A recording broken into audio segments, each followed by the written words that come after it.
Hello everyone, welcome you all complete revision in 9 minutes. So हमने last में अपनी respiration of crustaceans में सबसे पहले प्रॉन्स की देखी थी, देन अब हम देख रहे हैं स्कॉर्पियंस की, और उसके बाद हम ऑलरेडी देख चुके हैं अपनी रेस्पिरेशन इन कॉकरोच की। सो आज हम देख लेते हैं respiration in scorpions. So basically जो स्कॉर्पियन है वो बुक लंग्स से रेस्पायर करता है, और इसके पास रेस्पिरेशन के लिए जो बेसिकली ऑर्गन रिस्पॉन्सिबल है वो 2 चैम्बर्स में एट्रियल और पल्मोनरी पार्ट्स में डिवाइडेड है। ठीक है, सो ये हमारा स्कॉर्पियन है, इस तरीके से आप देख सकते हैं।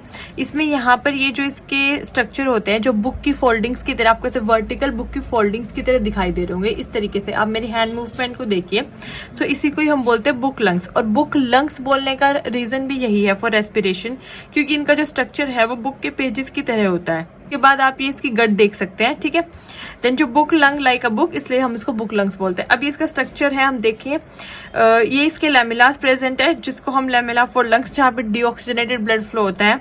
ये एट्रियम है आगे वाला हिस्सा, और पीछे वाला इसका पल्मोनरी चैम्बर। ठीक है, उसके बाद इसमें ये आगे का जो है जहाँ एट्रियम है उसको हम बोलते हैं एट्रियल चैम्बर। 2 लैमेला के बीच में जो स्पेस होता है उसको हम बोलते हैं इंटरलैमेलर स्पेस। ठीक है, ये एक ओपनिंग होती है यहाँ से, जिसको हम स्पायरेकल ओपनिंग या स्टिग्मा ओपनिंग बोल सकते हैं, जहाँ से एयर और वाटर का इन एंड आउट मूवमेंट होता है। देन इसके पास जो है 4 पेयर होते हैं, 3rd to 6th सेगमेंट में प्रेजेंट होते हैं क्यूटिकल पल्मोनरी सैक के। ठीक है, इसकी जो रूफ है एट्रियल स्प्लिट लाइक ओपनिंग, इसकी जो रूफ है उस पर एक एट्रियल स्प्लिट लाइक ओपनिंग होती है, दिस इज द ओपनिंग। और बीच में इंटरलैमेलर स्पेस होता है जो कि कॉन्टिन्यूस होता है बॉडी कैविटी के साथ। देखो ये कंटिन्यूस हो रहा है ना आगे जाके। तो इसी का थोड़ा सा मैंने नीचे ब्रीफ में लिख दिया है। अब हम देख लेते हैं इसका प्रॉपर मैकेनिज्म किस तरीके से टेक प्लेस करता है। देखो, सबसे पहले इसमें एक्सपायरेशन होगी, वो कैसे होगी? Contraction of dorsoventral and atrial chamber. जो इसका डोर्सोवेंट्रल और एट्रियल चैम्बर है, दिस वन, ये इसका एट्रियल चैम्बर है, यहाँ पे इसकी कॉन्ट्रैक्शन टेक प्लेस होगी, वहीं से शुरू होगा एक्सपायरेशन। उसके बाद होगा compression of the book lungs, इसके जो बुक लंग्स है उनका कंप्रेशन हो जाएगा। ठीक है, compression of book lungs lamella के आसपास। Then air forced out through atrial chamber, और जितनी भी हवा है वो एट्रियल चैम्बर से बाहर चली जाएगी स्टिग्मा के थ्रू। अब आप मेरी फिंगर्स की मूवमेंट को देखना इस तरीके से। ठीक है, फॉर एग्जांपल ये अभी नॉर्मल है, ये इस तरीके से रिलैक्स्ड स्टेट में है। अभी मैं आपको इंस्पिरेशन दिखाऊंगी तो इस तरीके से ही होगा। तो अभी सबसे पहले एक्सपायरेशन समझना, इसमें कॉन्ट्रैक्शन होना स्टार्ट होगा इस तरीके से। ये देखो मेरी फिंगर कैसे कॉन्ट्रैक्ट हो रही है, ये कॉन्ट्रैक्शन हो गई पूरे एट्रियल चैम्बर की।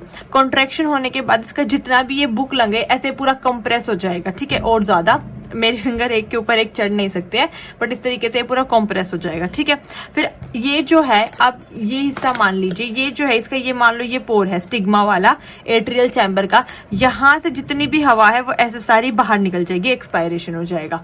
ठीक है, क्योंकि ये थोड़ा सा स्पेस जो बच गया है बस। सो ये एक्सपायरेशन होता है कि कॉन्ट्रैक्शन हो गया ऐसे डोर्सोवेंट्रल एट्रियल चैम्बर का, कॉम्प्रेशन हो जाएगा बुक लंग्स का, और जो आपका ये स्टिग्मा वाला पोर्शन है इसमें से सारी हवा बाहर निकल जाएगी CO2 के साथ। ठीक है, ये है एक्सपायरेशन। लेकिन अब हम देखते हैं इंस्पिरेशन। ये देखो ये इस तरीके से ही बनी हुई है, ये मैंने फिंगर्स को इस तरीके से ना करके आपको बस इस तरीके से दिखा दिया। अब इसमें क्या होगा, दोबारा से ऐसे रिलैक्स हो जाएंगी। ठीक है, आप मेरी फिंगर्स की मूवमेंट को देखना, ऐसे दोबारा से रिलैक्स हो गई, relaxation of dorsoventral and atrial muscles. Then resumption of the normal shape. तो इनकी नॉर्मल शेप ये थी, तो मैंने बताया था ना इंस्पिरेशन में इस तरीके से रहती है, तो इनकी रिजम्पशन हो गई नॉर्मल शेप की। अब एंट्री होगी फ्रेश एयर की स्टिग्मा के थ्रू। अब देखो ये अगर स्टिग्मा है तो यहाँ से ऐसे ऐसे करके इसकी एंट्री हो गई फ्रेश एयर की, इस तरीके से देखो एंट्री हो जाएगी। ठीक है, एट्रियल चैम्बर पूरा फिल हो जाएगा और इंटरलैमेलर स्पेस में भी पूरा फिल हो जाएगा। सो इस तरीके से इसने पूरी एयर इंस्पिरेशन में इनहेल कर ली। ओके, सो इंस्पिरेशन में इसने ऐसे स्टिग्मा के थ्रू, क्योंकि जब ये ओपन हो गया था, रिलैक्स हो गया था, तो एंटर हो गई एयर, और फिर कॉन्ट्रैक्शन में स्टिग्मा से आउट हो गई एक्सपिरेशन में।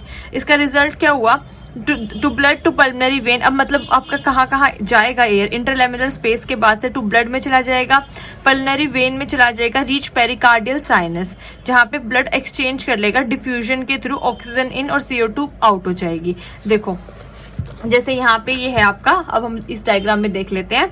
जब वो यहाँ ये स्टिग्मा था, जहां से मैं आपको कह रही थी कि ये एयर देखो यहाँ से अगर अंदर जा रही है तो यहाँ से चली गई, फिर यहाँ से आपका एट्रियल चैम्बर से इंटरलैमेलर स्पेस से चली गई, क्योंकि लैमिला में आपका डीऑक्सीजनेटेड ब्लड प्रेजेंट है, बट जो आपका इंटरलैमेलर स्पेस है उसमें आपका ऑक्सीजनेटेड ब्लड है। तो वो इंटरलैमेलर स्पेस से होते हुए आपके पल्मोनरी चैम्बर में चली गई, पल्मोनरी चैम्बर से आपके पूरे आगे ब्लड फ्लो में चली गई।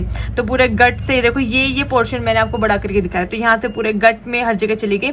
जहाँ पे आपका डिफ्यूजन टेक प्लेस करेगा, जैसे मैंने आपको बताया अभी था पिछली बार भी, प्रोन्स में भी जैसे होता है, या हमारे में डिफ्यूजन से ऑक्सीजन तो हमारी इन हो जाती है, जो हमारी ऑक्सीजन है वो हमारी बॉडी में चली जाएगी, और जो CO2 है वो आउट चली जाएगी बाय डिफ्यूजन।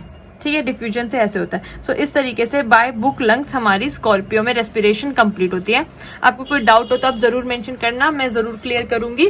और हम रेस्पिरेशन इन कॉकरोच देख चुके हैं ऑलरेडी, प्लेलिस्ट में जाके ये वीडियो भी चेक कर लेना। उसके बाद हम अपना शुरू करेंगे विजन इन आर्थ्रोपोड्स। ओके, अगर आपको ये वीडियो पसंद आई हो तो please like, share and subscribe the channel. Thank you so much. जय हिंद।